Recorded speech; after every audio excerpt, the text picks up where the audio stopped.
Hey, welcome to Facebook Live. I'm Dave Noriega, and Debbie Dujanovic with me.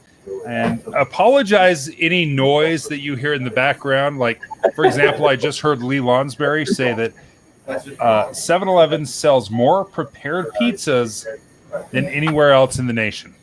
That's the kind of information you get when you're hanging around the KSL studios. So today's topic we had a very good discussion about today was regarding all of that video that has never been seen before from the Capitol Hill surveillance or U.S. Capitol surveillance cameras that was released yesterday during the impeachment manager's opening arguments. And this video, I think, really tells a much more complete story about the chaos and the dangers that so many people inside the Capitol, senators, representatives, staff members were in as the protesters began breaching the Capitol, Dave.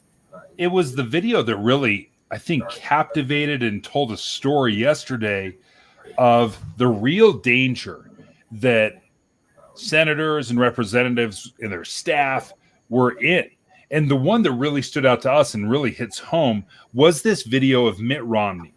And to describe it a little bit, I think we even have that video. Caitlin, can you bring up that video? You can see Officer Goodman passes Senator Mitt Romney and directs him to turn around in order to get to safety. So right there, what you saw was Senator Mitt Romney was walking, obviously, down in the hallway area, and he is walking one direction. What we don't see in that video is that the protesters had already breached the Capitol, and I believe they were on the lower floor, and that's right where it appeared that Senator Mitt Romney may have been heading. So Officer Eugene Goodman, who's a U.S. Capitol Police officer, is running by. Caitlin, can we put that up again with maybe without the audio of the impeachment manager right there? And you can see Eugene Goodman run by, and he signals Utah Senator Mitt Romney. Here comes the police officer right there. He kind of grabs him, turns him around, and you see Senator Mitt Romney scramble back to safety. He didn't realize at that time, and he later said, Dave, that he didn't really understand the intensity of what he was walking into. And now we wonder what would have happened had he reached that chaos and all those protesters. Oh, it was chilling. I saw a tweet, and Caitlin, bring up the tweet from Yashar Ali. He's a national writer. He writes for the Huffington Post, the New York Magazine, and he said this: Romney was one of the top targets for the rioters. He would have been killed or severely injured. And then you watch that video, and you see that Mitt Romney is walking directly into the line of fire, right into the rioters. And to hear this and to have a better understanding of what real danger he was in, as this writer said, Romney was one of the top targets for the rioters. He would have been killed or severely injured, brings an entirely new dimension to it that I don't think any of us truly understood how dangerous. So we have other video that kind of, I think, describes the chaos inside the Capitol from January 6th. As, of course, today the impeachment proceedings continue. The House impeachment managers continue to lay out their case and their opening arguments. And then tomorrow, former President Trump's attorneys are expected to take over with their opening arguments. I believe those are going to last about a day or so. They may not even take the full 16 hours that they've been allotted for their arguments. Of course, you can hear all that coverage right here on KSL News Radio. But let's look at now some of the video we hadn't seen before. And we heard today, really for the first time, I think, on the David Dujanovic show. Dave, you found this video and this audio of some of these protesters on the hunt for House Speaker Nancy Pelosi, which again really encapsulates the danger that so many were in that day inside the Capitol. You, Nancy, we're looking for you.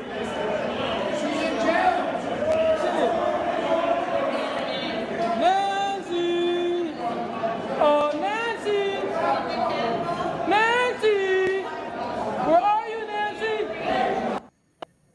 is that not straight out of The Shining? That's a horror movie right there. And to know that a police officer had been killed, several others had died from other reasons. I mean, to hear that chanting, Nancy, Nancy, to know that one of our own senators was being targeted. And a very recognizable senator too, Dave. Yeah, when you think great about point. Senator Mitt Romney, he was a Massachusetts governor. He ran the Olympics. He was responsible essentially for coming to Utah and saving the 2002 Winter Olympic Games after the bribery scandal went down here in Salt Lake City, and also has been, butted heads many, many times with President Trump. In fact, voted to convict him, if my memory serves, in the first during the first impeachment trial. So there would be no love lost there between, in my view, between Senator Romney, if he were to run into that mob of very angry protesters, and those who are staunch Trump supporters. Of course, we don't want to play the what if game, but truly, I think Eugene Goodman here is, the Capitol Police officer, high five to him for making sure the senator stayed out of harm's way, and others as well. Yeah. Officer, was it Goodman? Yeah, Eugene. Goodwin? Yeah. He had actually several stories of Yeah. trying to lead the mob away from the senators in the House. I mean, he truly a heroic action, just time and time again from that officer. And I would just look at him as a true hero. But going back to this video of Mitt Romney being turned around by the officer as he was running into the mob, we saw this video of Vice President at the time, Mike Pence, being squirreled away and trying to be taken away. And I think seeing that video and seeing the urgency and, quite honestly, the panic in everyone's demeanor really brings home how dangerous that situation was, even though we may not have fully understood it. This is the video of Vice President Pence being moved. Now, there's not a lot of panic there in the Romney video. But can I just insert, because I looked, I watched this many times. I've watched a lot of commentary regarding this video, Dave. And what happens here is that Vice President Mike Pence is being escorted out of the area because this is where protesters are coming to. We didn't realize before, at least I didn't realize before, is that he had his family with him for this very, historic day to certify the Electoral College on January 6th. And so his family is with him. You can see him walk out. I'm having a hard time seeing it because my screen is so minimized right here. But you can see Vice President Pence kind of take a look back. We don't know why he took a look back, but his family is also with him. They get him out of the Capitol. What we don't have video of here, but it is out, I watched it, is there's other video of Senator Chuck Schumer being escorted down the hallway by his security detail, and they get past the surveillance cameras. Now, a lot of this is captured on surveillance cameras within the United States Capitol. There is no audio on these surveillance cameras, so we don't know what was being said. Right. But in this other piece of video I'm talking about now regarding Senator Schumer, he's being escorted out by a security detail. It looks like they get past the cameras and out of harm's way. And then all of a sudden you see them come running back down the other hall, looking for refuge and looking to get to safety. And then there's yet another piece of video that just compelled me as I watched it last night to think about all of those staff members who, they're not politicians. They're right. The people that are there supporting Congress in their mission in their daily jobs. And the staff members, I wish we had the video of this, because one by one they file into an office, Dave, and they are looking and seeking. It's almost like they were kind of calling each other in. And I watched many of them run in, and then apparently within this office, you can't see this from the video, there are double doors. They get as many in as they can. They close both doors. I don't know if it was what we consider like a man trap, where you enter one and then right away there's another door, or there was a waiting area and then a door. At any rate, the protesters, within moments of them getting the final staff member in, and the House impeachment manager said they're all hiding under the desks and the tables in the behind the second door that was locked. Well, the protesters breached the first door. They breached the first door, and thank goodness they gave up on that second door. They gave up and took off in another direction. But you just see all these protesters pile into the hallway where we just watched these staffers run in and hide and get to safety from these protesters. I mean, I didn't realize that everything was so chaotic and came so close. It just all over the place within the Capitol. Well, we talked about a mob mentality and how quickly it escalated. We brought on defense attorney Greg Skordas, and we asked him this question about the mob mentality and what happens if you attack a political leader for their beliefs. Okay, it's one thing if you end up in some sort of fight with a politician.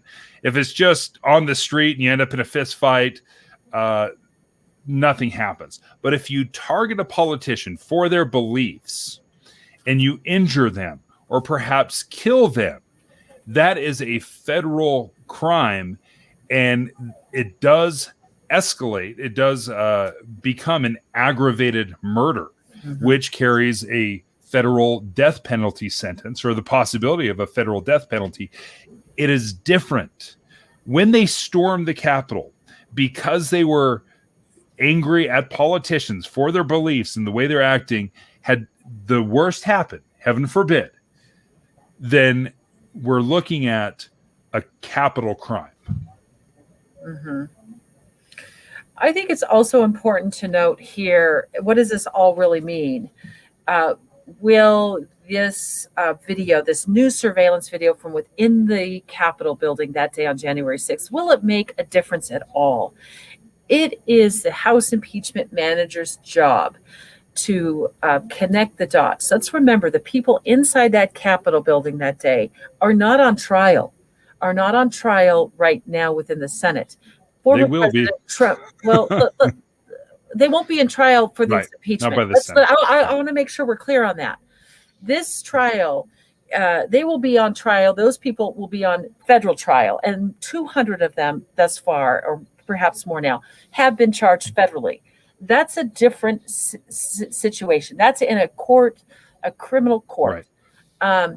What we're talking about right now is that prosecutors, these impeachment managers, their responsibility, if they want to win a conviction against former President Donald Trump, is to prove that President Trump incited, encouraged the violence within the Capitol building that day. Because we know President Trump was not there that day inside the Capitol. He was down the street. He was at the rally beforehand. He was saying things that now House impeachment managers are trying to use against them as they build their case against him to show that he is guilty of inciting an insurrection. They will have to convince senators that he is guilty of this. And that is going to be a tall order. Why? This is not a typical jury. The senators are also the jurors. And we know that many of them will likely stay within party lines in order to cast their ballot, no matter what the evidence is that they see. And so many of them, as sitting as jurors, may be very unimpressed as House managers try to connect these dots, Dave. What the House managers have proven, and they've proven this 100%, is that it was extremely dangerous. It was extremely volatile. Really, the fact that it wasn't worse than it was is pretty miraculous and great that they were able to get a hold of a very dangerous situation. You're right. Can these managers say this was dangerous, this was terrible, this was an insurrection?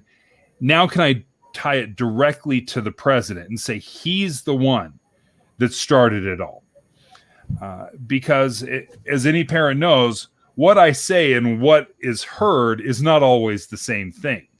What President Trump said, fight, fight like hell. He used some strong language that way, but fighting, hey, fight like hell, fight, that's a common phrase in our society.